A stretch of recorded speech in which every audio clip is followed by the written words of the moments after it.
أشهد أن لا إله إلا الله وحده لا شريك له وأشهد أن محمدا عبده ورسوله أما بعد فأعوذ بالله من الشيطان الرجيم بسم الله الرحمن الرحيم الحمد لله رب العالمين الرحمن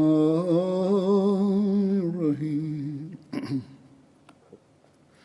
مالك يوم الدين إياك نعبد وإياك نستعين اهدنا الصراط المستقيم صراط الذين أنعمت عليهم غير المغضوب عليهم ولا الضالين.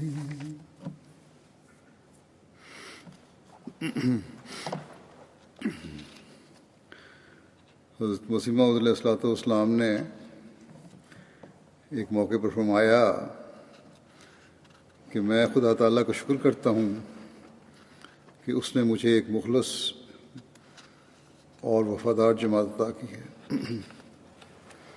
میں دیکھتا ہوں کہ جس کام اور مقصد کے لیے میں ان کو بلاتا ہوں نہایت تیزی اور جوش کے ساتھ ایک دوسرے سے پہلے اپنی ہمت اور توفیق کے موافق آگے بڑھتے ہیں اور میں دیکھتا ہوں کہ ان میں ایک صدق اور اخلاص پایا جاتا ہے.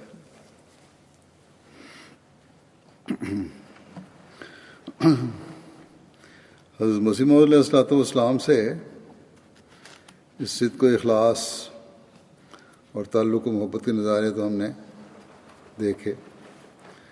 صحابہ حضرت مسیح علیہ السلام کے بے شمار واقعات ہیں. پرانے احمدی خاندانوں میں اس تعلق کی روایات بھی چل رہی ہیں اور ہمارے لٹریچر میں خلفاء کے خطبات میں خطابات میں اس کا ذکر بھی ملتا ہے.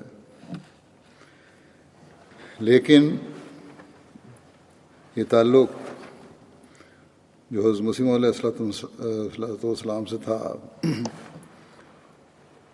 اور ان خاندانوں میں چلا رہا ہے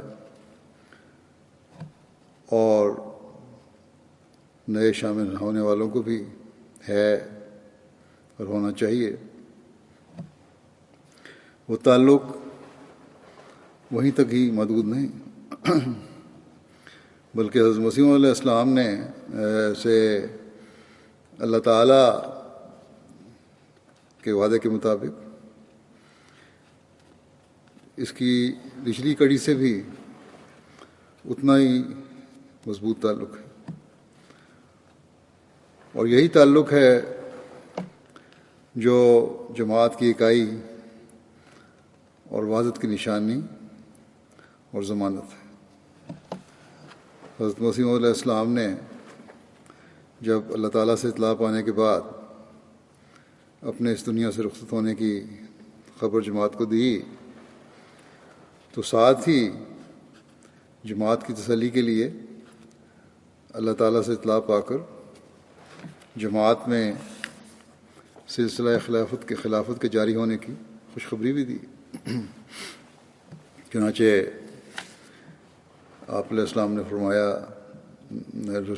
رسالہ الوصیت میں یہ تحریر فرمایا کہ تم میری اس بات سے جو میں نے تمہارے پاس بیان کی غمگین مت ہو اور تمہارے دل پریشان نہ ہو جائیں کیونکہ تمہارے لیے دوسری قدرت کا بھی دیکھنا ضروری ہے اور اس کا آنا تمہارے لیے بہتر ہے کیونکہ وہ دائمی ہے جس کا سلسلہ قیامت تک منقطع نہیں ہوگا اور وہ دوسری قدرت نہیں آ سکتی جب تک میں نہ جاؤں، لیکن میں جب جاؤں گا تو پھر خدا اس دوسری قدرت کو تمہارے لیے بھیج دے گا جو ہمیشہ تمہارے ساتھ رہے گی، جیسا کہ خدا کا براہین احمدیہ میں وعدہ ہے۔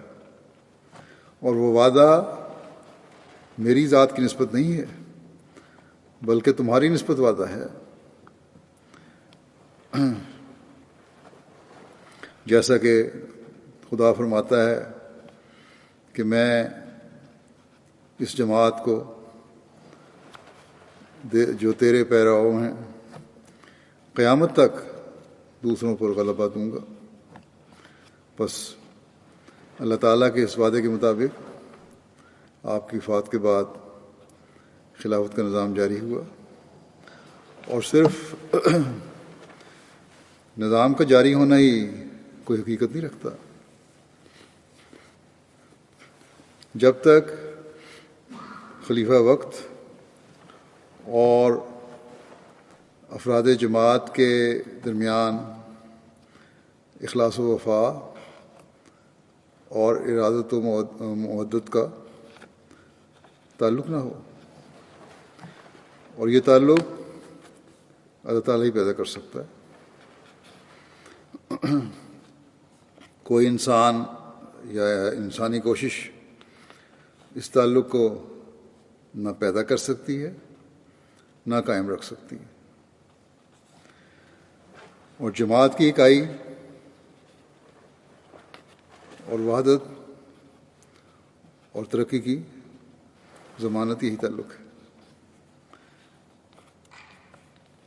اور یہی اللہ تعالیٰ کے وعدے کے پورا ہونے اور حضرت مسیح موعود علیہ السلام کے ساتھ اللہ تعالیٰ کی تائیدات و نصرت اور سلسلہ احمدیہ کے سچے ہونے کی دلیل ہے۔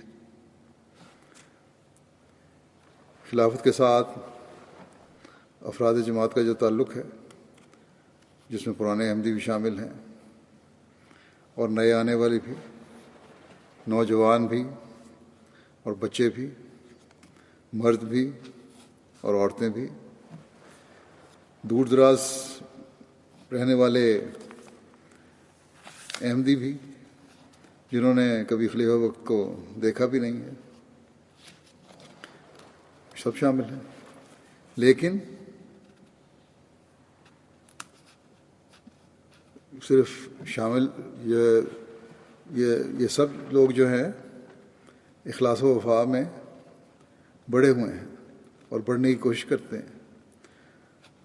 خلیفہ وقت کا پیغام پہنچے تو اس پر عمل کرنے کی کوشش کرتے ہیں۔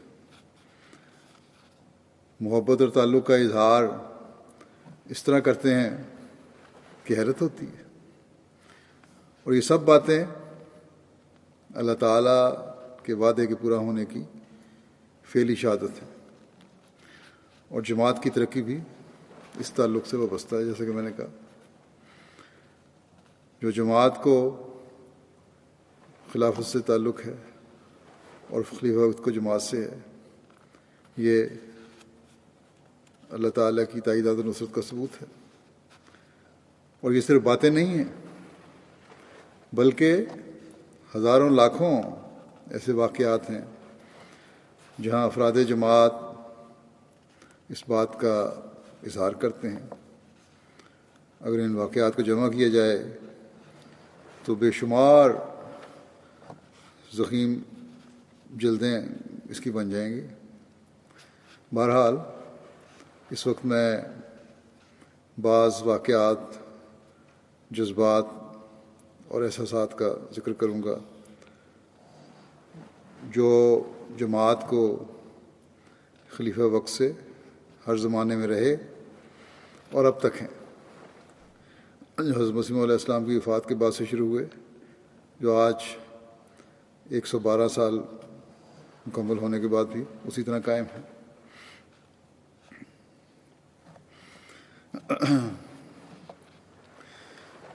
مخالفین تو سمجھتے تھے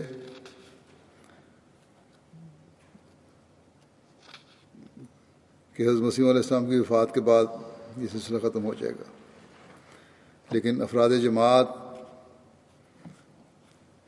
کا ارادت و مودت اور اخلاص و وفا کا تعلق خلافت سے اور حضرت مسیح علیہ الصلوۃ والسلام سے بڑھتا ہی چلا جا رہا ہے. اور کیوں نہ ہو، یہ آن حضرت صلی اللہ علیہ وسلم کی پیشگوئیوں کے مطابق ہے. بہرحال اب میں چند واقعات پیش کرتا ہوں،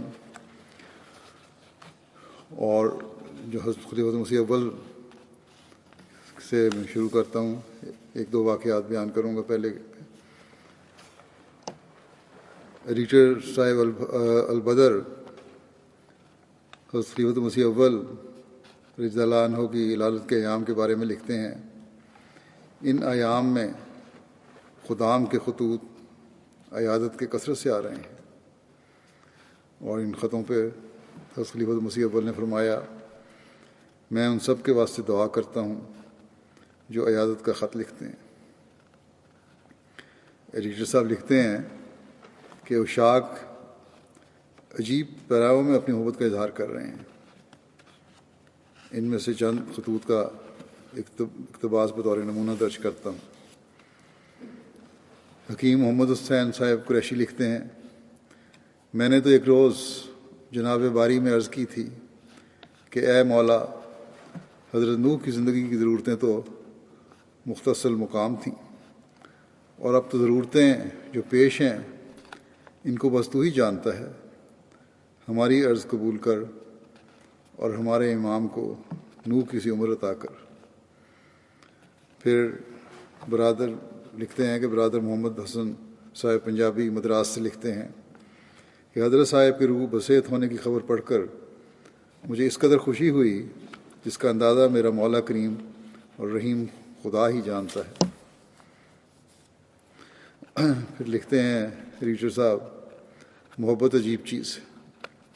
ہمارے دوست میاں محمد بخش صاحب جو ملک آسٹریلیا میں تجارت کرتے ہیں، اپنے خط میں تحریر فرماتے ہیں کہ آپ قادیان کی اخبار کی ذیل میں حضرت خلیفۃ المسیح کے متعلق جو سرخی قائم کرتے ہیں، اس میں صرف خلیفۃ المسیح کے الفاظ نہ ہوں، بلکہ سرخی میں ہی آپ کی صحت و عافیت کے متعلق کوئی لفظ اشارہ کرتا ہو، کیونکہ بدر کو کھولنے کے وقت سب سے اول جن الفاظ کو ہم مشتاق نگاہوں سے الفاظ کو ہماری مشتاق نگاہیں تلاش کرنے کو دوڑتی ہیں، وہ اسی سرخی کے الفاظ ہیں.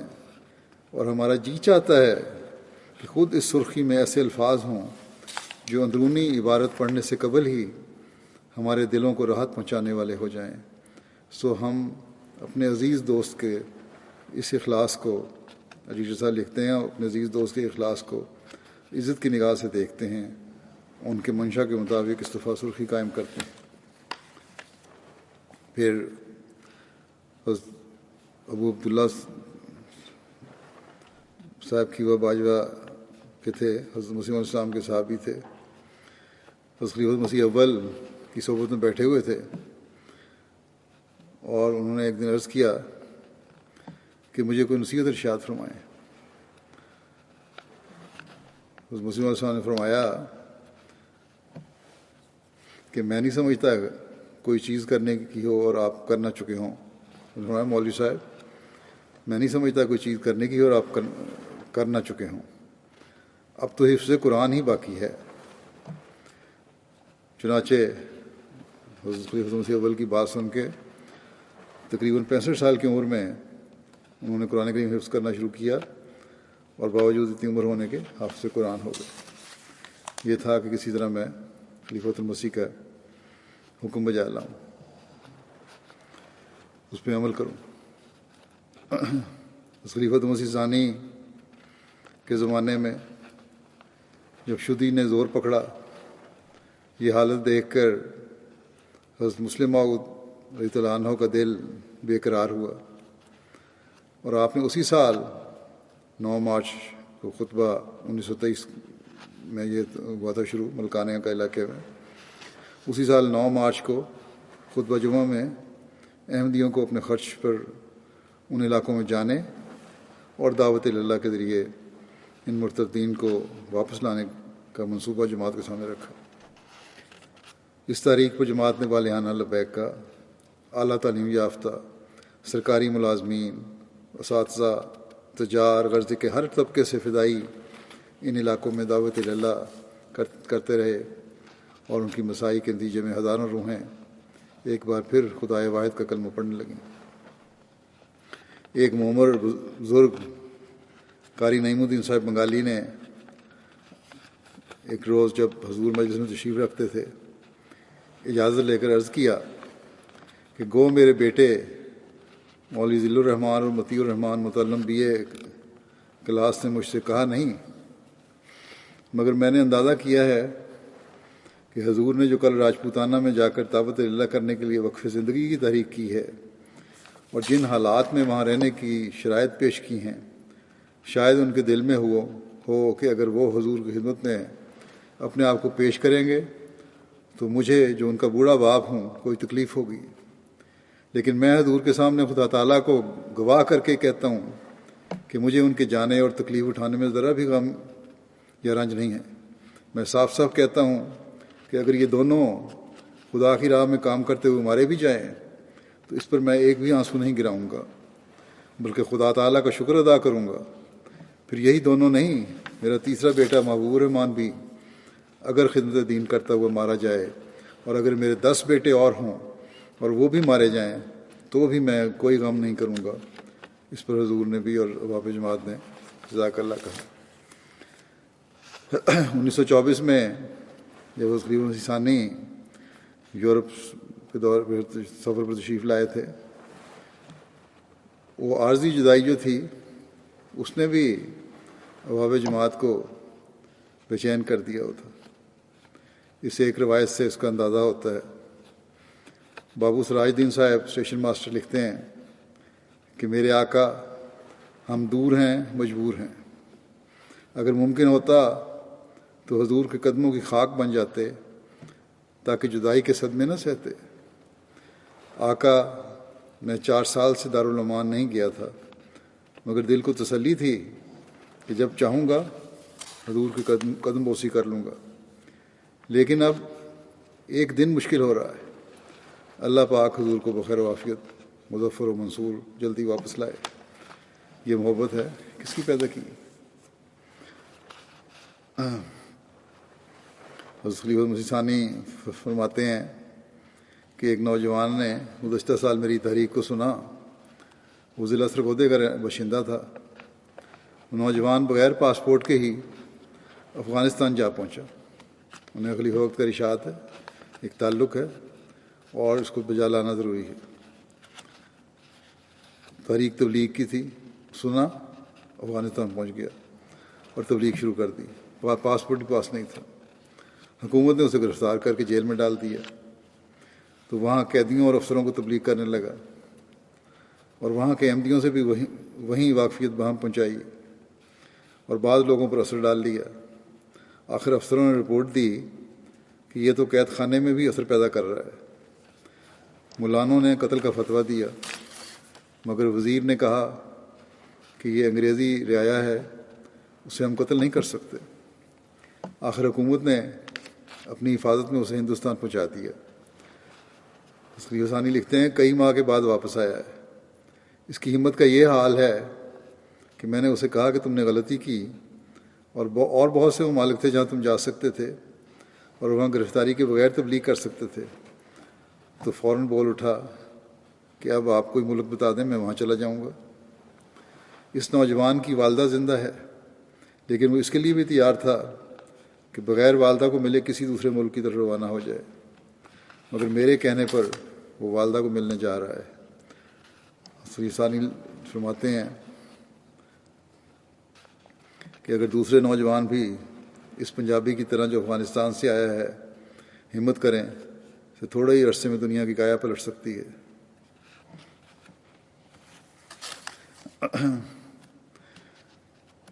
شام کے ایک دوست تھے محمد اشوا صاحب، وہ جب حضرت مسلم موعود رضی اللہ عنہ شام تشریف لے گئے تھے تو ان کو لبنان جانے کا بھی آپ کے ساتھ شرف حاصل ہوا تھا. بڑے اچھے وکیل تھے اور خلافت سے کیسا تعلق تھا کہ جو بہت مضبوط تھا. وکیل تھے اس لیے آپ چاہتے تھے کہ ہر بات دلیل سے کی جائے، لیکن جب یہ کہہ دیا جاتا تھا انہیں کہ خلیفہ وقت کی طرف سے یہ کہا گیا ہے تو کہتے تھے بس ختم، جب یہ حکم آ گیا تو بات ختم ہو گئی، اب یہی فیصلہ ہے. تو یہ تعلق تھا ان لوگوں کا. خلافت ثالثہ کا زمانہ آیا تو ایک احمدی خاتون تھیں، امریکہ کی سسٹر نعیمہ لطیف، ان کو خلافت اور خلیفہ وقت سے عشق کی حد تک پیار تھا اور خلیفہ وقت کی اطاعت کو اولین ترجیح دیتی تھی. حضرت خلیفہ مسیح ثالث کے امریکہ کے دورے کے دوران ایک یونیورسٹی میں پردے کی اہمیت پر حضرت خلیفہ مسیح ثالث کا خطاب سن کر اسی وقت حجاب لے لیا، اور اس زمانے میں اپنے علاقہ میں وہ واحد خاتون تھیں جو اسلامی پردے میں نظر آتی تھی. تڑپ تھی خلیفہ وقت کا حکم ہے، ایک تعلق ہے، اس تعلق کو نبھانا ہے اور میں نے بیعت کی ہے تو اس حکم کو پورا بھی کرنا ہے. نذیر احمد صاحب سانول ضلع خانیوال کے ایک مخلص احمدی تھے.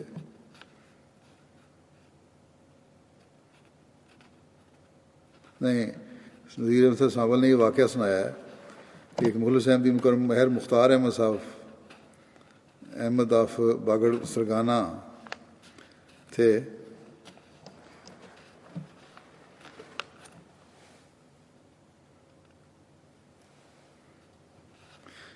ان کا واقعہ بیان کرتے ہیں کہ 1974 کے حالات میں مخالفین نے آپ کا عرصہ حیات تنگ کر دیا تھا. آپ کے پرجوش داعی اللہ ہونے کی وجہ سے برادری نے بھی سخت مخالفت کی اور مکمل بائیکاٹ کیا. آپ پہلے سے زیادہ اپنے ایمان میں پختہ ہو گئے اس بات سے اور اپنے دائرہ احباب میں وسعت پیدا کر لی. مخالفین نے بھی اپنی دسترگرمیاں تیز کر دیں اور معاندین کی کارروائیاں بڑھنی شروع ہو گئیں.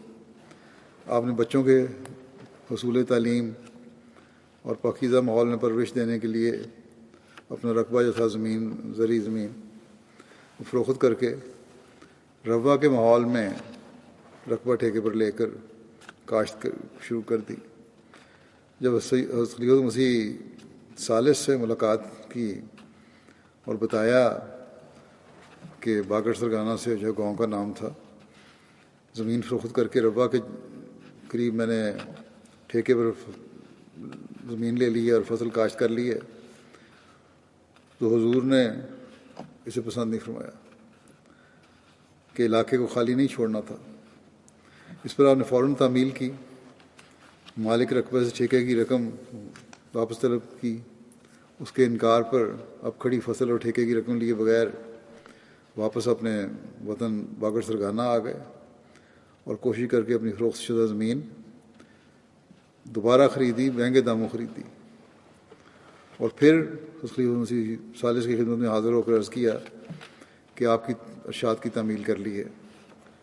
حضور رحمہ اللہ تعالیٰ نے بھی اس پہ خوشنودی کا اظہار فرمایا اور ماہر صاحب بھی اس بات پہ بڑے خوش ہوتے تھے. اس خلیفہ مسیح ثالث نے ایک دفعہ بیان فرمایا اپنے ایک خطبے میں کہ میں 1970 میں افریقہ کے دورے پہ گیا.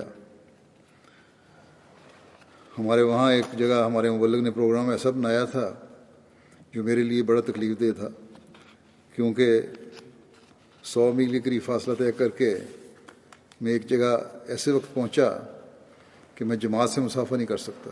اس لیے تکلیف دہ نہیں تھا کہ 100 میل کا سفر تھا، اس لیے تکلیف دہ تھا کہ پروگرام اتنا مختصر تھا کہ وہاں کی جماعت سے مسافہ نہیں ہو سکتا تھا، کیونکہ وہاں ایک ایڈریس دینا تھا جس میں غیر ملکی عیسائی بھی آئے ہوئے تھے۔ فرماتے ہیں کہ میں نے ایڈریس دیا، سوال و جواب ہوتے رہے، اس میں بہت دیر ہو گئی، اور جب خاصا وقت گزر چکا تو ہمارے مبلغ نے اعلان کیا کہ مسافر نہیں ہوں گے۔ اور وہ لوگ، حضور فرماتے ہیں کہ وہ لوگ جن کی ساری عمر میں پہلی دفعہ جماعت احمدیہ کے خلیفہ سے ملاقات ہوئی تھی، ان کے پاس گیا تھا اور کو پتہ نہیں تھا پھر کب ان کو موقع ملے، وہ اس اعلان کے باوجود مسافر کے لیے ٹوٹ پڑے۔ اس لیے ثالث فرماتے ہیں کہ مقامی احمدی دوستوں نے میرے پرائیویٹ سیکرٹری اور دوسرے ساتھیوں کو اتنے دھکے دیے کہ ان کو پتہ ہی نہیں لگا کہ وہ کہاں گئے، اور مسافہ شروع کر دیا۔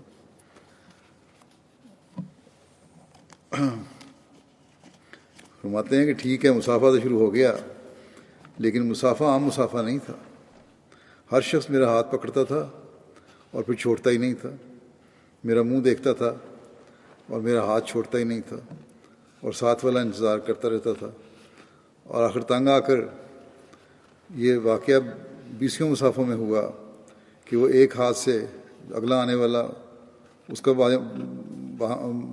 بازو پکڑتا تھا اور دوسرے ہاتھ سے میرا بازو پکڑ کے جھٹکا دے کر چھڑاتا تھا، اور پھر خود مسافہ کرنے لگ جاتا تھا، اور وہ بھی ہاتھ نہیں چھوڑتا تھا، پھر اگلے آدمی کو بھی یہی کرنا پڑتا تھا۔ تو بہرحال فرماتے ہیں بڑی مشکل سے ہم وہاں سے نکلے۔ فرماتے ہیں غیروں کو بتانے کے لیے کہ اپنوں کو تو میں نہیں کہہ رہا، ان کو تو پتہ ہے جو تعلق ہے خلافت کا اور افراد جماعت کا،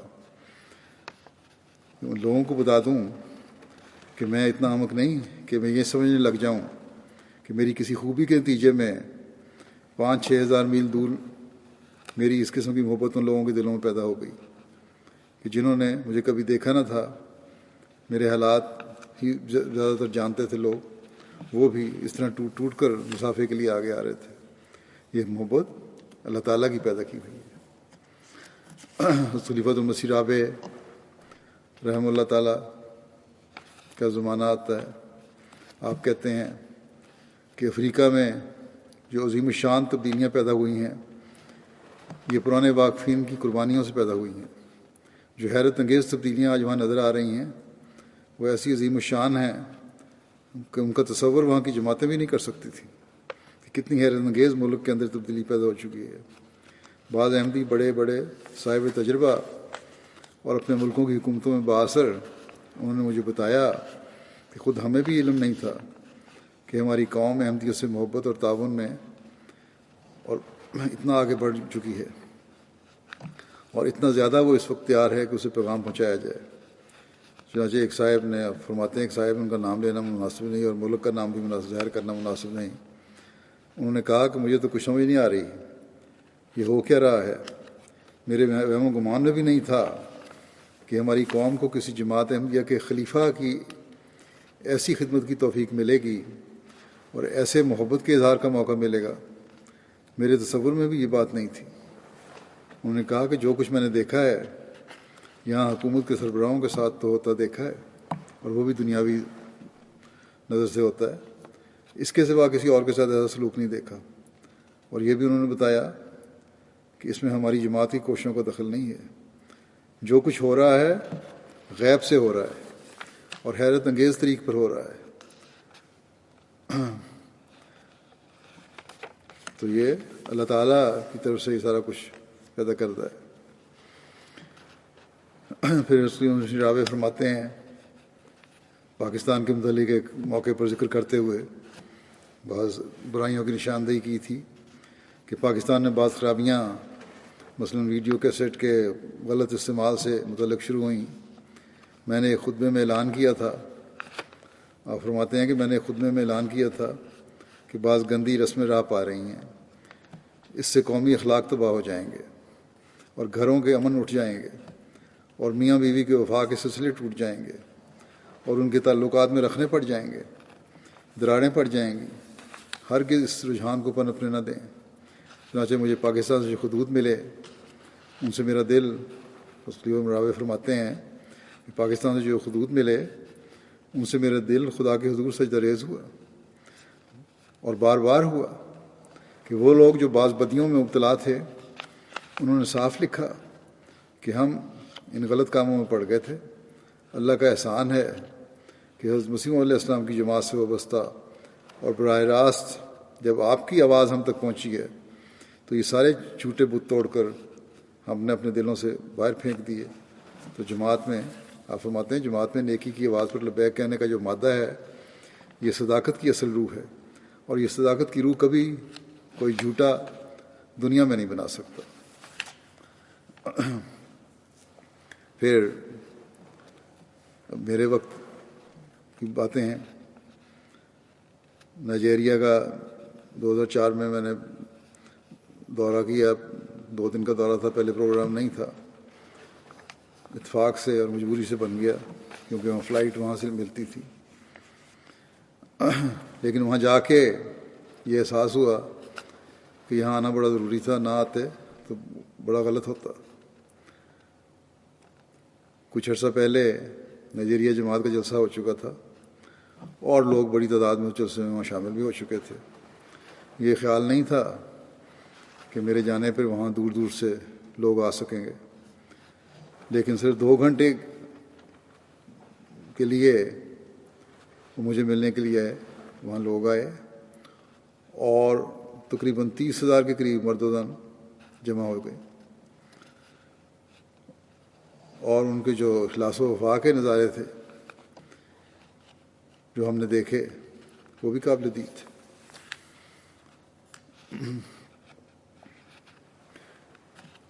خلافت سے اخلاص کا تعلق اور جو محبت ہے وہ ناقابل بیان ہے.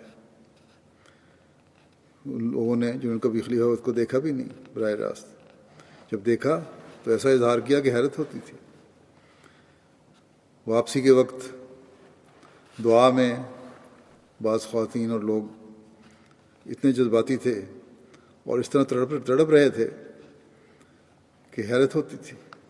اور یہ محبت صرف خدا تعالیٰ ہی پیدا کر سکتا ہے اور خدا تعالیٰ کی خاطر ہی ہو سکتی ہے. مولوی کہتے ہیں کہ ہم نے افریقہ کے فلاں ملک میں جماعت کے مشن بند کرا دیے اور فلاں میں ہمارے سے وعدے ہو چکے ہیں کہ وہ مشن بند ہو جائیں گے، اور یہ کر دیا اور وہ کر دیا، بڑے مارتے رہتے ہیں.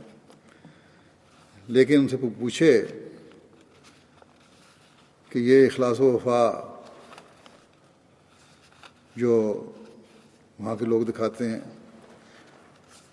اور یہ چہرے جو ایم ٹی اب تو دنیا کو بھی دکھانے لگ گئی ہے، اور پھر ہم خود بھی وہاں جا کے دیکھ آئے ہیں، یہ سب کچھ کیا ہے؟ کیا یہ مشن بند کرانے کا نتیجہ ہے؟ بہرحال انہوں نے تو اپنی بڑے مارنی ہیں، مارتے رہیں، لیکن یہ باتیں ہمارے ایمان کو مضبوط کرتی ہیں اور اس میں زیادتی کا باعث بنتی ہیں.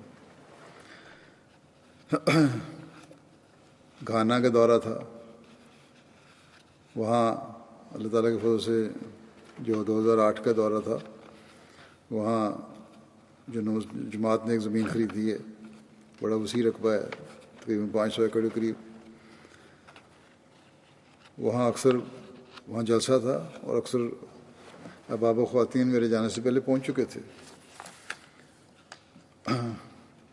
اور اس جگہ نئی جگہ پہ پہلے ایک پولٹری فارم ہوتا تھا، اس کے شیڈ تھے، اس کو بدل کر وہاں کی جماعت نے جلسے کے لیے کچھ رہائش بھی بنا دی تھی، کھڑکیاں دروازے لگا کر بیرکس جیسی بن گئی تھیں.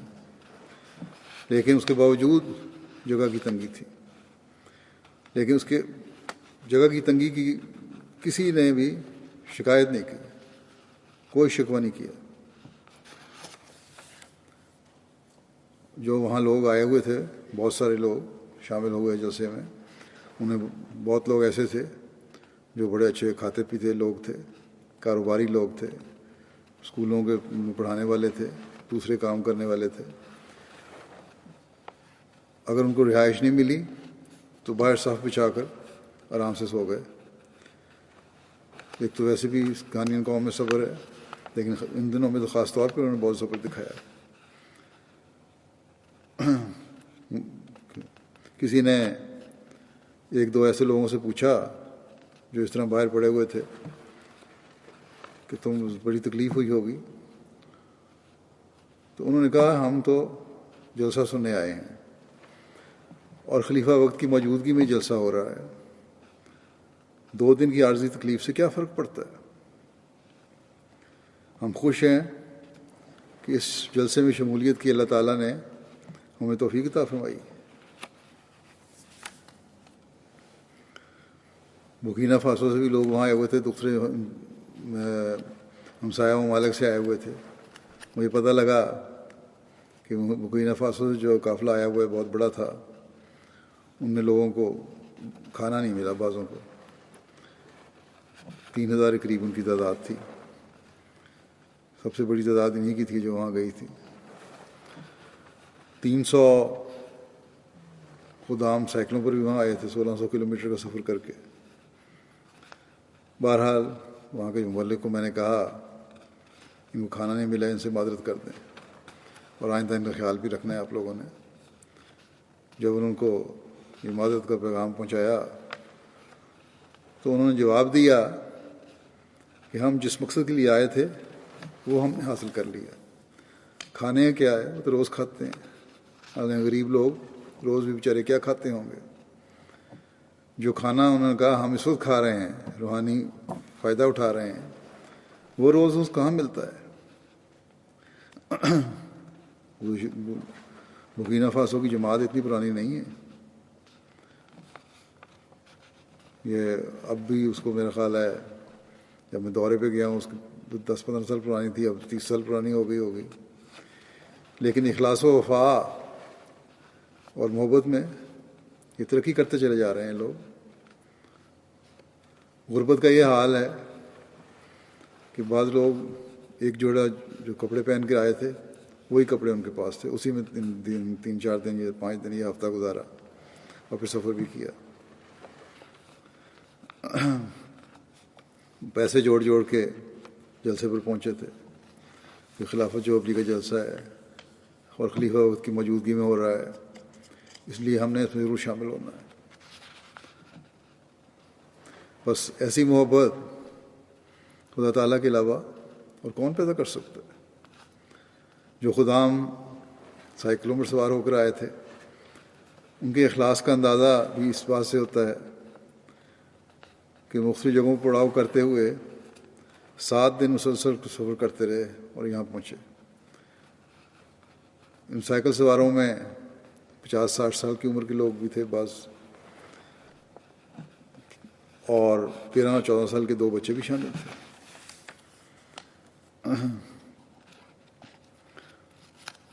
وہاں کے صدر صاحب نے کہ خدام الحمد تھے، ان سے کسی نے کہ پوچھنے پر کس طرح ہوا، بڑا مشکل ہوئی ہوگی، تو انہوں نے جواب دیا کہ ابتدائی مسلمانوں نے اسلام کی خاطر بے شمار قربانیاں دی ہیں۔ ہم یہ چاہتے تھے کہ ہمارے خدام بھی ہر طرح کی قربانی کے لیے تیار ہوں، اور ہماری خواہش تھی کہ خلافت جوبلی کے سلسلے میں کوئی ایسا پروگرام کیا جائے جس سے خلافت کے ساتھ ہمارے اخلاص اور وفا کا اظہار ہو، اور ہم خلیفہ وقت کو بتائیں کہ ہم قربانی کے لیے تیار ہیں اور ہر چیلنج کے قبول کرنے کے لیے تیار ہیں۔ ٹی وی کے نمائندے نے وہاں ان سے پوچھا جب یہ سائیکل سوار سفر شروع کرنے لگے تھے کہ سائیکل تو آپ لوگوں کی بہت خستہ حالت میں، یہاں کے یورپ کے سائیکلوں کی طرح تو نہیں، ٹوٹے ہوئے سائیکل ہیں اور عام سائیکل ہیں، کس طرح اتنا بڑا سفر کریں گے؟ تو جماعتی نمائندے نے ان کو کہا کہ اگرچہ سائیکل خستہ ہیں لیکن ایمان اور عزم ہمارا بہت بڑا ہے۔ ہم خلافت کے انعام کے شکرانے کے طور پر یہ سفر اختیار کر رہے ہیں۔ اور جب نیشنل ٹی وی نے یہ خبر نشر کی تو اس کا آغاز بھی اس ٹی وی نے خبر کا اس طرح کیا، جو صوفی پڑھی گئی وہ اس طرح تھی کہ اللہ کی خاطر خلافت جوبلی کے لیے واگا سے اکرا کا سفر، واگا برکینا فاسو کا دارالحکومت ہے اور اکرا گھانا کا دارالحکومت ہے، اور لکھا کہ اگرچہ سائیکل خستہ ہیں لیکن ایمان بہت ہی مضبوط ہے. یہ اخبار نے جو خبر کی سرخی جمائی. یہ احمدی کوئی پیدائشی احمدی نہیں ہے، کوئی صحابہ کی اولاد میں سے نہیں ہے، بلکہ ہزاروں میل دور بیٹھے ہوئے بعض ایسے علاقوں میں رہنے والے ہیں جہاں کچی سڑکیں ہیں اور بعض جگہ سڑکیں بھی نہیں ہیں. لیکن ان لوگوں نے چند سال پہلے احمدیت قبول کر کے جہاں ایسی جگہوں پہ رہنے والے لوگ جہاں پانی بجلی کی سہولتیں بھی نہیں تھیں، چند سال پہلے احمدیت قبول کر کے پھر اخلاص و وفا کے ایسے نمونے دکھائے کہ حیرت ہوتی ہے.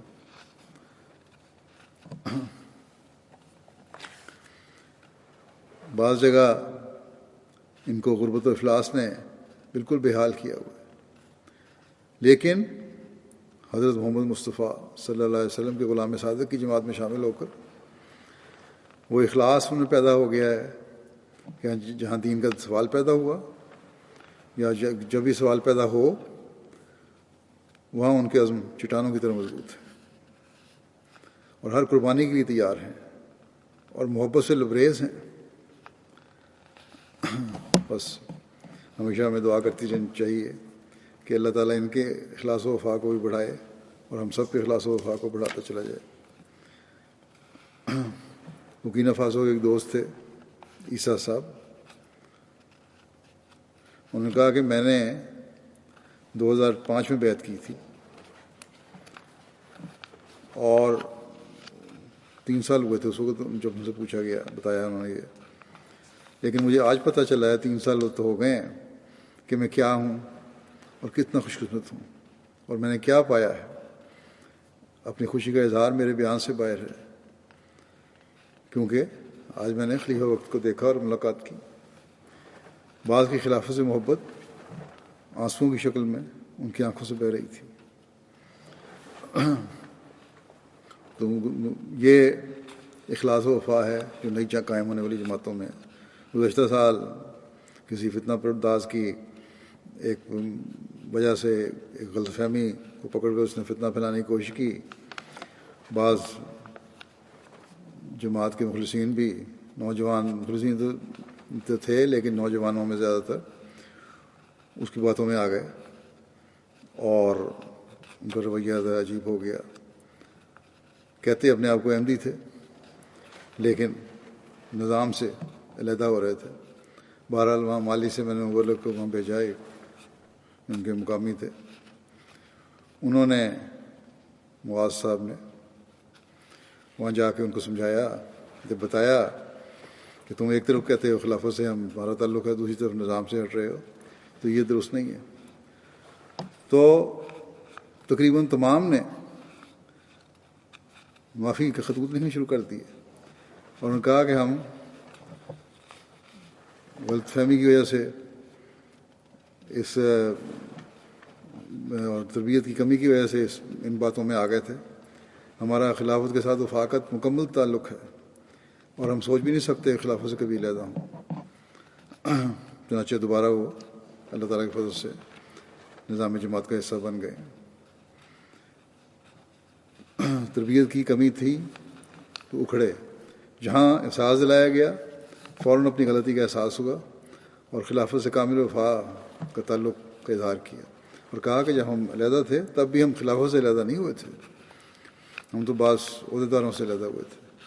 تو بہرحال یہ ان کی وفا اور اخلاص کا معیار ہے، تعلق ہے. اسی طرح گیمبیا سے آئے ہوئوں کا بھی یہی حال تھا. آوی کوسٹ سے آئے تھے لوگ، دوسرے ممالک سے آئے ہوئے تھے. ہر ایک اپنے اپنے انداز میں اخلاص اور وفا اور فدائیت میں بڑھا ہوا تھا. گانا میں جلسے کے دوران پہلے میں بیان کر چکا ہوں، ایک لمبا فاصلہ تھا جلسہ گاہ سے لے کے جہاں رہائش تھی ہماری، وہاں اس جگہ پہنچنے میں سڑک ذرا بل کھاتی جاتی تھی، اس لیے 1 کلومیٹر زائد بن جاتا تھا. عورتیں مرد کھڑے ہوتے تھے، بچوں کو اٹھایا ہوتا تھا عورتوں نے اور سلام کرواتی تھی. محبت کا ایک اظہار ہو رہا ہوتا تھا، محبت ٹپک رہی ہوتی تھی. عورتوں کی تعداد بھی تقریباً وہاں 50,000 تھی خلافت جوبلی کے جلسے میں، اور سب خلافت سے اخلاص و وفا کا اظہار کر رہے تھے، اور ان کی محبت ان کی آنکھوں سے، ان کے رویے سے، ان کی شکلوں سے، ان کے چہروں سے ٹپک رہی ہوتی تھی۔ پھر یہ لوگ سب اپنی نمازوں کی بھی حفاظت کرنا جانتے ہیں، نمازوں میں بھی اور تہجد میں بھی بڑی باقاعدگی سے شامل ہوتے تھے۔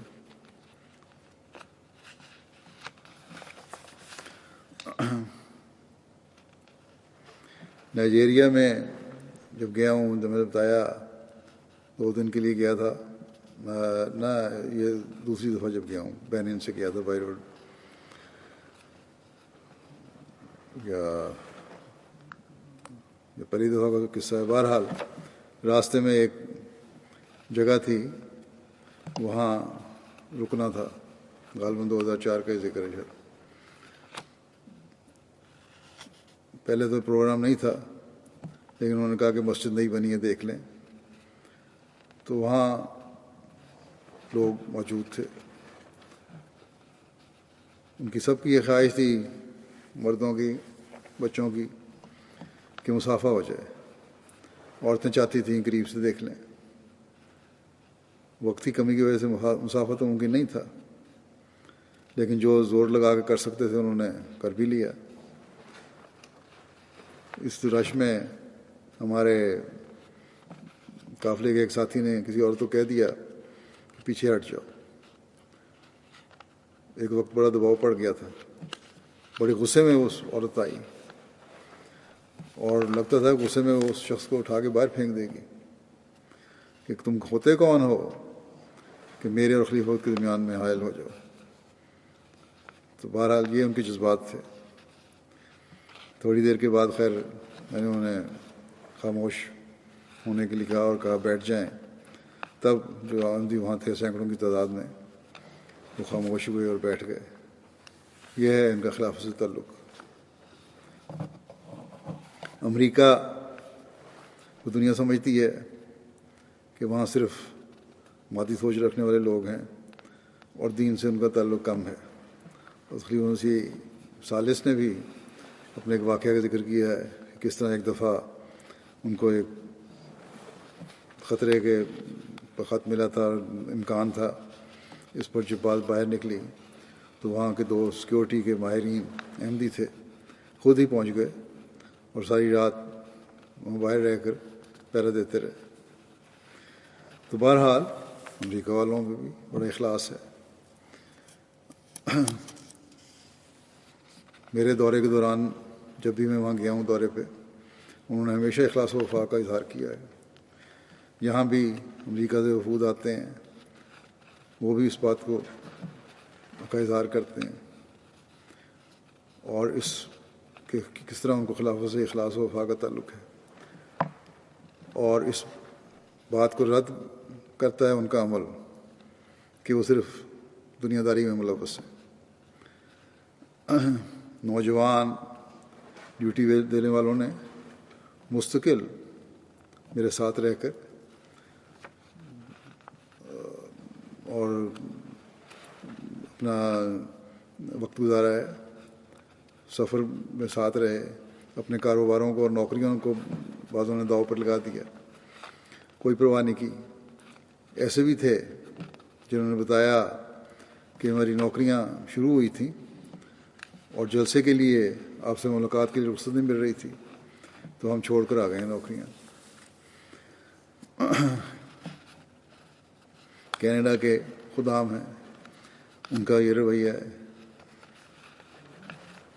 نوجوان ہیں، بچے ہیں، عورتیں ہیں، دنیا میں چاہے امریکہ ہو یا کینیڈا ہو یا کوئی یورپ کا کوئی ملک ہو، ہر جگہ اخلاص و وفا کے نمونے دکھائے جاتے ہیں، اور یہ اخلاص و وفا کوئی انسانی کوشش پیدا نہیں کر سکتی۔ چند سال پہلے جرمنی میں نے ایک خطبہ دیا تھا جس میں خلافت کے ساتھ اطاعت اور وفا کا مضمون بیان کیا تھا، بلکہ صرف جرمنی والوں کے لیے نہیں تھا، وہ تو ہر ایک کے لیے تھا، ہونا چاہیے، لیکن وہاں کے حالات کی وجہ سے چند مثالیں میں نے جرمنی کی دے دی تھیں۔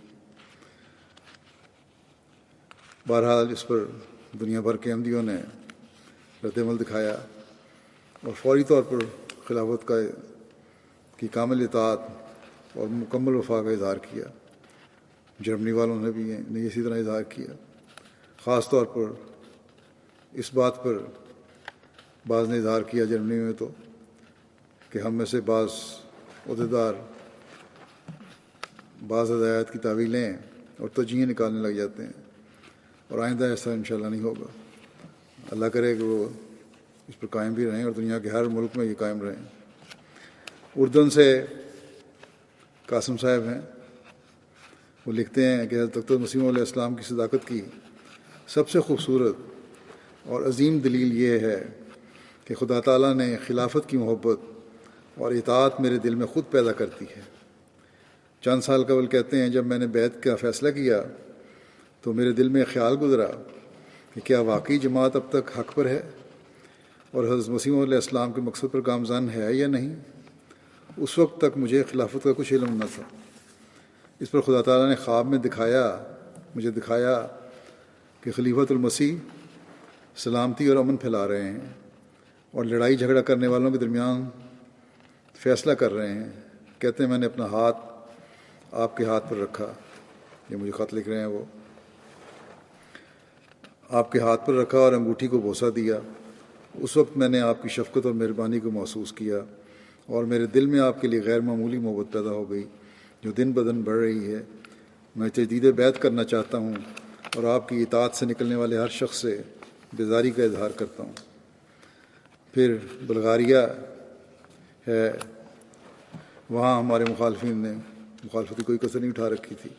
اب بڑے عرصے کے بعد جا کے جماعت رجسٹر ہوئی ہے، ایک دفعہ کینسل ہو گئی تھی رجسٹریشن۔ بعض احمدی احباب کو بلغاریہ کے مفتی نے لالچ وغیرہ دے کر جماعت سے انکار کرنے کے لیے بھی کہا، لیکن اللہ تعالیٰ کے فضل سے تمام احمدی نہ صرف یہ کہ ایمان پر قائم ہیں بلکہ پہلے سے بڑھ کر اخلاص کا نمونہ دکھا رہے ہیں اور خلافت احمدیہ کے ساتھ وفا کا تعلق ثابت کر رہے ہیں۔ ایک خاتون تھیں، ان کے پاس 3 افراد گئے اور جماعت سے انکار اور اپنے ساتھ شامل ہونے پر مدد کا بھی کہا کہ ہم تمہاری مدد کریں گے۔ اس خاتون نے، اس مجاہدہ نے بڑے زور سے کہا کہ احمدیت سچی ہے اور میں اپنے خلیفہ سے مل کے آئی ہوں ابھی، اور سب سے بڑھ کر خدا تعالیٰ نے مجھے 3-4 خوابیں دکھائی ہیں اور بتا دیا ہے کہ یہ جماعت سچی ہے، اس لیے آپ اسے چھوڑنے کا سوال ہی پیدا نہیں ہوتا۔ بینین کے مبلغ انچارج ہیں آج کل جو، وہ لکھتے ہیں کہ نوبائین کے جلسے میں ایک نوبائے رزاق صاحب نے نمائندگی کرتے ہوئے نوبائین کی کہا کہ دنیا کے نظام میں کسی کو مسئلہ ہو تو وہ چیف کے پاس جاتا ہے، نام بات بنے تو تحصیلدار کے پاس جاتا ہے، پھر میئر کے پاس جاتا ہے، پھر وزیر کے پاس جاتا ہے، پھر صدر مملکت کے پاس، اور وہ بھی پتہ نہیں آپ کی بات سنیں یا نہ سنیں، کام کرے یا نہ کرے۔ لیکن جماعت احمدیہ کا نظام تو کمال ہے۔ جماعت احمدیہ کے پاس تو خلیفہ ہے جو ہر ایک کی بولی سمجھتے ہیں اور ہر رنگ اور نسل کو نوازتے ہیں۔ یہ خلافت احمدیہ کی ہی برکت ہے، کہنے لگے یہ خلافت احمدیہ کی ہی برکت ہے کہ ہم قرآن پڑھنے لگ گئے ہیں، اور وہ اسلام جو حضرت محمد رسول اللہ صلی اللہ علیہ وسلم لے کر آئے تھے وہ آج ہم تک پہنچ گیا ہے۔ فرانس کی لیلا صاحبہ کہتی ہیں میں نے 217 میں بیعت کی تھی، 2017 میں۔ ہر صبح آپ کو خط پڑھتی ہوں جس نے میری زندگی بدل کے رکھ دی ہے۔ آپ کی حفاظت اور تائید اور نصرت کے لیے تمام نمازوں میں دعا کرتی ہوں۔ اب یہ دعا کی تحریک بھی اللہ تعالیٰ کی طرف سے پیدا کی ہوئی ہے۔ بیعت کے بعد ایک نئی انسان بن گئی ہوں۔ مالی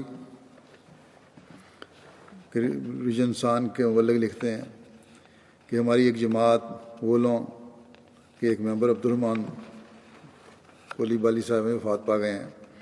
کچھ عرصہ قبل اپنے بچوں کو جمع کر کے وصیت کی کہ اگر میں جوان ہوتا اور چل پھر سکتا تو میں جماعت کے مشن میں جا کر بیٹھ جاتا، اور جماعت مجھے جو بھی کام دیتی وہ کرتا۔ اور اس کے ساتھ انہوں نے اپنے بچوں کو نصیحت کی کہ ان کا 2 ماہ کا چندہ رہتا ہے، ان کو ان کی زندگی میں پتہ نہیں، زندگی کا پتہ نہیں، لیکن وہ ضرور ادا کر دیا جائے تاکہ میں قرض دار ہونے کی صورت میں اس دنیا سے نہ جاؤں۔ تیسری انہوں نے اپنی اولاد کو وصیت یہ کی کہ خلافت سے وفادار رہنا اور اسے بے وفائی نہ کرنا اور ہمیشہ چندے دیتے رہنا۔ گیمبیا کے امیر صاحب لکھتے ہیں کہ خاتون رحمت جالو صاحبہ انہوں نے بیعت کی، جب انہیں خدا تعالیٰ کی راہ میں قربانی کا بتایا تو انہوں نے اسی وقت 100 ڈلاسی ادا کر دیے۔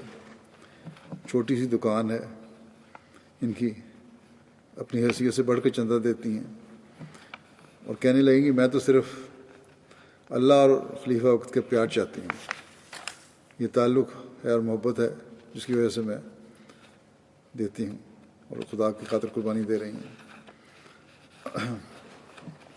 تاجکستان کے دوست ہیں عزت امان صاحب، کہتے ہیں جب میری والدہ کی عمر 72 سال تھی شدید بیمار ہو گئیں۔ پہلے کئی سالوں سے دل کے عارضہ اور ذہنی دباؤ کی وجہ سے بیمار رہتی تھی، لیکن اس بیماری کی وجہ سے ان کی صحت بہت کمزور ہو گئی اور ڈاکٹر کی باتوں سے ہم رشتہ داروں میں مایوسی پھیل گئی۔ کہتے ہیں اس وقت میری ملاقات تھی خلیفۃ المسیح کے ساتھ، نہ اس وقت ملاقات نہیں، ملاقات ہو چکی تھی اور اس تعلق کی وجہ سے مجھے یقین تھا کہ میں دعا کے لیے کہوں گا تو آپ کو ضرور اللہ تعالیٰ قبول کرے گا۔ کہتے ہیں بہرحال جب میں نے لکھا تو دعاؤں کے ساتھ ہومیوپیتھک دوائیاں بھی مجھے ملیں، میری والدہ ٹھیک ہو گئیں اور اس وقت میری والدہ کی عمر جب انہوں نے لکھا تھا اس وقت 79 سال ہے۔ وہ حج کا ارادہ بھی رکھتی ہیں اور یہ خلافت کے ساتھ تعلق اور دعاؤں کا نتیجہ ہے خلیفہ وقت کی کہ اللہ تعالیٰ نے ان کو زندگی دی ہے۔ اللہ تعالیٰ ایمان اور یقین پیدا کرنے کے لیے ایسے نظارے دکھا دیتا ہے تاکہ بتائے کہ حضرت مسیح علیہ السلام نے جو فرمایا تھا کہ وہ خدا تعالیٰ کی طرف سے تھا اور سچ تھا۔ ایک احمدی بچے کی خلافت سے محبت کا واقعہ طاہر ندیم صاحب لکھتے ہیں کہ ترکی کے دورے کے دوران ایک احمدی دوست کے گھر جانے کا اتفاق ہوا۔ بیٹھے ہی تھے کہ ان کو 3-4 سال کا بچہ آیا اور سلام کر کے میرے کان میں کچھ کہنے لگا،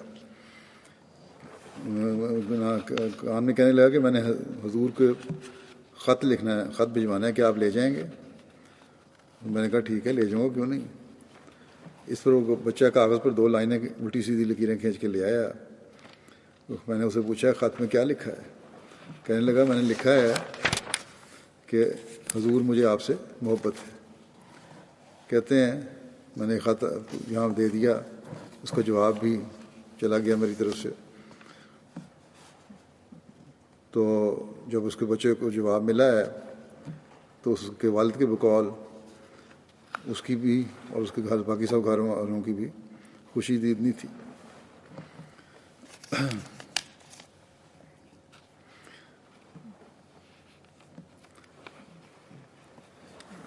اسی طرح میسیڈونیا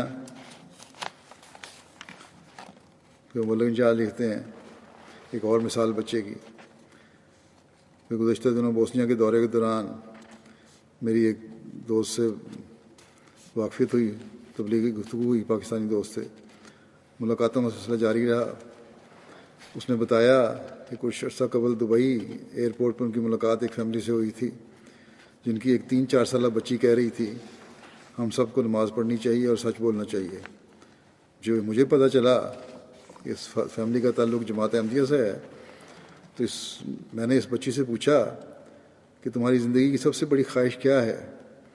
کہنے لگی کہ لندن میں پیارے حضور سے ملنا چاہتی ہوں۔ کہتا ہے کہ اس بات نے مجھ پر بہت گہرا اثر چھوڑا کہ اتنی چھوٹی عمر اور اتنی ہے اور اس کی سب سے بڑی خواہش خلیفہ سے ملاقات کرنا ہے۔ اسی طرح آج کل بچوں کی یہ گیم تھی، اس پہ جب میں نے روکا کہ نہیں کھیلنی، اس سے غلط بعض دفعہ عادتیں پڑ جاتی ہیں، تو والدین پہلے تو پریشان ہوئے کس طرح روکیں گے بچوں کو ہم، لیکن اکثر والدین نے مجھے لکھا کہ آپ کا خطبہ سننے کے بعد بچوں نے خود آ کے ہمیں کہا کہ کیونکہ اب خلیفہ وقت کی طرف سے آ گیا ہے کہ نہیں کھیلنا، تو ہم نہیں کھیلیں گے۔ اور ابھی اکثر مجھے خط آتے ہیں، لوگ لکھتے ہیں کیا ہم یہ کھیل اب اتنا دیر کے کھیل سکتے ہیں یا کر سکتے ہیں، یعنی کہ ایک احساس ہے ان میں کہ خلیفہ وقت کے ساتھ جو تعلق ہے اس کی وجہ سے ہم نے دھوکہ نہیں دینا اور وہ کام کرنا ہے جو خلیفہ وقت چاہتا ہے ہماری بہتری کے لیے۔ ہنڈروس کے مبلغ لکھتے ہیں کہ ایک مقامی احمدی پرسی موریو مختلف مسائل کا شکار تھے، ان کے حالات کو دیکھتے ہوئے انہوں نے کہا کہ اپنی پریشانیوں کے حوالے سے دعا کے لیے خط لکھیں خلیفہ وقت کو۔ جب انہوں نے خط لکھا تو اکثر کہتے ہیں ان کے مسائل خود بخود حل ہونا شروع ہو گئے۔ کہتے ہیں کہ اس سے مجھے ایک غیبی طاقت ملی ہے اور خلافت پہ یقین اور اعتماد میرا بڑا ہے۔ مراکش سے فاری صاحب ہیں، کہتے ہیں کہ میرے دل اور زندگی کو رحمت و برکت سے منور کر دیا ہے۔ خدا کا شکر ہے کہ اس نے مجھے ہدایت دی ہے۔ مجھے آپ کو دیکھ کر نشہ ہونے لگتا ہے، ایک عجیب و غریب احساس ہوتا ہے۔ میں نے کبھی آپ کے ساتھ بیٹھا نہ کبھی براہ راست آپ سے بات کی، میں نہ کبھی آپ کے ساتھ کبھی بیٹھا نہ براہ راست بات کی۔ یقیناً یہ خدا کی عطا کردہ سچی محبت ہے۔ اللہ آپ کی تائید اور نصرت فرمائے۔ پھر ایمان صاحبہ ہیں یمن سے، کہتی ہیں کہ مجھے حضور سے اپنے بچوں اور اپنے اہل اور سب سے لوگوں سے زیادہ محبت ہے۔ میری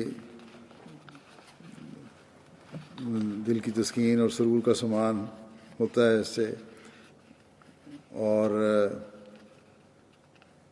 پھر مجھے امید بھی ہوتی ہے کہ انشاءاللہ حالات درست ہو جائیں گے۔ حضرت مسیح علیہ السلام کی بعثت اور آپ کے بعد خلافت اس لیے قائم ہوئی کہ بگاڑ کی اصلاح ہو اور ہمارے ہموم دنیا سے بوجھل دلوں میں امید پیدا ہو۔ میری حالت تو ایسی ہے جیسی حضرت صلی اللہ علیہ وسلم نے فرمایا تھا کہ اے خدا، اگر تو ہم سے ناراض نہیں تو پھر ہمیں اور کسی بات کی کوئی پرواہ نہیں۔ میری خدا تعالیٰ سے دعا ہے کہ ان خوش قسمتوں میں سے ہوں جن سے آپ محبت کرتے ہیں اور جن کے ازواج اور اولاد سے آپ خوش ہیں۔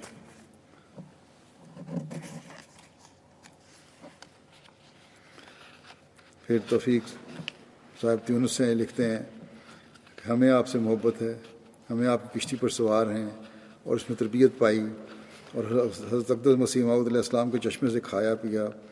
ہم اپنے عہد پر قائم ہیں، آپ کے ساتھ جڑے بغیر ہماری اصلاح نہیں ہو سکتی۔ ہم دنیا نہیں چاہتے، صرف یہ تمنا ہے کہ ہمارے بارے میں یہ کہا جائے کہ فلاں اس مبارک جماعت کی پیروی کی برکت سے کامیاب ہو گیا۔ عہد پر قائم رہنے اور اس کے مطابق عمل کرنے کی توفیق ملے، اور مسلمانوں کے اتحاد کے لیے دعا کی درخواست ہے۔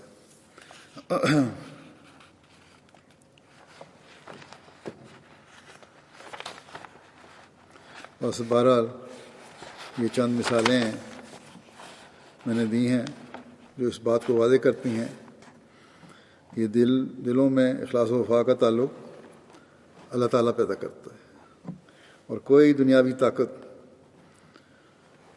اسے چھین نہیں سکتی۔ حضرت مسیح علیہ السلام نے فرمایا تھا کہ اللہ تعالیٰ کے وعدوں کو پورا ہوتے تم دیکھو گے۔ اللہ تعالیٰ کرے کہ ان وعدوں کو پورا ہوتے دیکھنے کی ہم میں سے اکثریت کو توفیق ملے۔ اب MTA کے بارے میں بھی میں ایک اعلان کرنا چاہتا ہوں۔ یہ بھی ایک وعدہ تھا اللہ تعالیٰ کا جو حضرت مسیح علیہ السلام کا پیغام دنیا میں پھیلانے کے بارے میں تھا۔ بہرحال 27 مئی سے یوم خلافت والے دن سے ایک نئی ترتیب کے ساتھ یہ چینل شروع کیے گئے ہیں، ان کی تفصیل میں بیان کر دیتا ہوں۔ شروع میں بعض جگہ امریکہ میں خاص طور پر کچھ تھوڑی سی مشکل بھی پیش آئی تھی، لیکن اب وہ امید حال ہو گئی ہوگی. لیکن بہرحال اس نظام کے ساتھ جو شروع کیا گیا ہے، میں یہ کچھ بتلا دینا چاہتا ہوں کہ مختلف ریجنز کے اعتبار سے 8 چینلز میں تقسیم کر دیا گیا ہے MTA کو. MTA 1 جو ہے یہ چینل عموماً UK اور یورپ کے بعض علاقوں کے ناظرین کے لیے ہوگا. اس چینل کی مین لینگویج جو زبانیں ہیں وہ انگریزی اور اردو ہوں گی. اسی چینل پر انگریزی اور اردو زبانوں کے پروگرام نشر کیے جائیں گے. نیز بعض دوسری زبانوں کے پروگرام بھی انگریزی اور اردو ترجمے کے ساتھ نشر کیے جائیں گے. میرے لائیو نئے ریکارڈڈ پروگرام بھی اسی چینل کے پروگرام MTA 1 ورلڈ کے طور پر باقی تمام چینل پر بھی نشر ہوں گے. MTA 2 یورپ، یہ چینل یورپ اور مڈل ایسٹ کے ممالک کے ناظرین کے لیے ہوگا. اس پر اردو، انگریزی، Turkish, French, Spanish, German, Dutch, Russian اور پرشین فارسی زبانوں کے پروگرام نشر کیے جائیں گے. اس پر اس وقت مختلف زبانوں کے 2-2 گھنٹے کے سروس چلتی ہیں. مذکورہ بالا زبانوں کے پروگراموں کا اسی طرح پر اضافہ کر دیا جائے گا. MTA 3 العربیہ، یہ چینل اسی طرح چلتا رہے گا جس طرح اس وقت چل رہا ہے. اس چینل کی مین زبان عربی ہوگی. MTA 4 افریقہ، یہ چینل مشرقی افریقہ اور مغربی افریقہ کے ممالک کے ناظرین کے لیے ہوگا. اس چینل کی مین لینگویجز انگریزی، فرینچ اور سواحیلی ہوں گی اور انہی زبانوں کے پروگرام اس پر نشر کیے جائیں گے. MTA 5 افریقہ، یہ چینل مغربی افریقہ کے ممالک کے ناظرین کے لیے ہوگا. اس چینل کی جو مین زبان جو ہے وہ انگریزی ہوگی. اس کے علاوہ کریول، ہاؤسا، چوئی اور یوروبا زبانوں کے پروگرام بھی نشر کیے جائیں گے. MTA 6 ایشیا، یہ چینل ایشیا سیٹ پر ہوگا اور Asia, Far East, Indonesia, Japan, Australia, New Zealand اور رشیا وغیرہ ممالک کے ناظرین کے لیے ہوگا. اس چینل کی جو زبانیں ہیں مین وہ اردو، انگریزی اور انڈونیشین ہوں گی. اس پر اردو، انگریزی، بنگالی، پشتو، سندھی، سرائیکی، فارسی، انڈونیشین اور رشین زبانوں کے پروگرام نشر کیے جائیں گے. پہلے بھی اس طرح ہو رہے ہیں لیکن ان کی تھوڑی سی تقسیم کر دی گئی ہے. اس طرح وقت کے حساب سے وہ مل چکے ہوں گے پروگرام متعلقہ ملکوں کو. MTA 7 ایشیا، یہ HD چینل ہے، چھوٹی ریچ پر دیکھا جائے گا. یہ انڈیا، پاکستان، بنگلہ دیش، سری لنکا اور نیپال وغیرہ ممالک کے ناظرین کے لیے ہوگا. اس چینل کی جو زبانیں ہیں اردو، بنگالی اور ہندی ہوں گی. ان کے علاوہ اس پر تامل اور ملیالم زبانوں کے پروگرام بھی نشر کیے جائیں گے. MTA 8 امریکہ، یہ چینل امریکہ، نارتھ امریکہ اور کینیڈا وغیرہ کے ناظرین کے لیے ہوگا. پہلے بھی یہ چل رہا ہے، اس میں تھوڑی سی ترتیب بدلی گئی ہے، تھوڑا سا ایک تبدیلی کی گئی ہے. بہرحال اصل میں تو اصولی طور پر وہی اسی طرح جاری ہے جیسے پہلے جاری تھے یہ سارے چینل. بہرحال یہ MTA 8 امریکہ کا جو نام دیا گیا ہے اس میں امریکہ، نارتھ امریکہ اور کینیڈا وغیرہ کے ناظرین کے لیے ہوگا. یہ چینل کی زبانیں انگریزی اور اردو ہوں گی. اس کے علاوہ فرینچ اور اسپینش زبانوں کے پروگرام بھی اس پر نشر کیے جائیں گے. MTA کے لائیو پروگرام جو ہیں MTA کے درج ذیل لائیو پروگرام مختلف چینل پر نشر ہوں گے. رائے ہدا، الحوار المباشر اور بنگلہ پروگرام MTA کے تمام چینلز پر ان پروگراموں کا ترجمہ ان چینلز کی مین لینگویجز کے ساتھ نشر کیا جائے گا. اور پھر MTA جنرل اسلام، یہ سسٹین یا جرمنی کی زبانیں الفاظ ہیں، یہ MTA 2 یورپ پر نشر کیے جائیں گے. ہورائزن دی اسلام، یہ MTA 1، MTA 2 یورپ، MTA 4 افریقہ اور MTA 5 افریقہ پر اس چینل کی نشر کیا جائے گا. یہ فرینچ میں ہے. مین لینگویج کے ساتھ اس کا ترجمہ بھی ساتھ ساتھ آتا رہے گا، اور اسی طرح انتخاب رسول وغیرہ کے جو پروگرام ہیں وہ بھی MTA 1 پر اور MTA 2 پر یورپ پر، MTA 6 ایشیا پر اور MTA 7 ایشیا پر نشر ہوگا۔ بہرحال یہ تھوڑی سی تبدیلی کی گئی ہے چینلوں کے حساب سے بھی، اور شاید بعض دفعہ سیٹنگ میں کوئی تو عموماً تبدیلی کوئی نہیں ہوگی، پہلے ہی چل رہے ہیں اسی طرح، یہ نام دیے گئے ہیں مختلف چینل کو اس حساب سے۔ بہرحال اللہ تعالیٰ یہ جو نظام یہ بنایا گیا اللہ تعالیٰ اس میں برکت ڈالے، اور اس کو MTA کو پہلے سے بڑھ کر اسلام کا حقیقی پیغام دنیا کو پہنچانے کی توفیق عطا فرمائے۔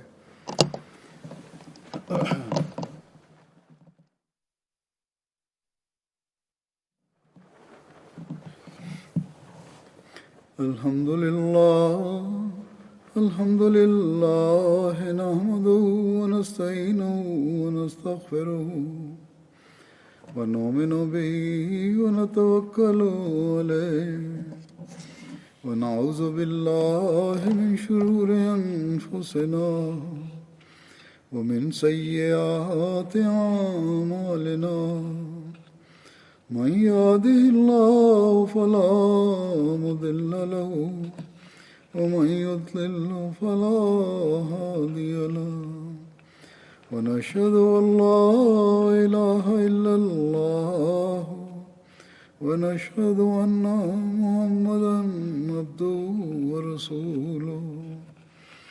عباد الله رحمكم الله، إن الله يأمر بالعدل والإحسان وإيتاء ذي القربى وينهى عن الفحشاء والمنكر والبغي يعظكم لعلكم تذكرون۔ اذكروا الله يذكركم وادعوه يستجب لكم ولذكر الله أكبر۔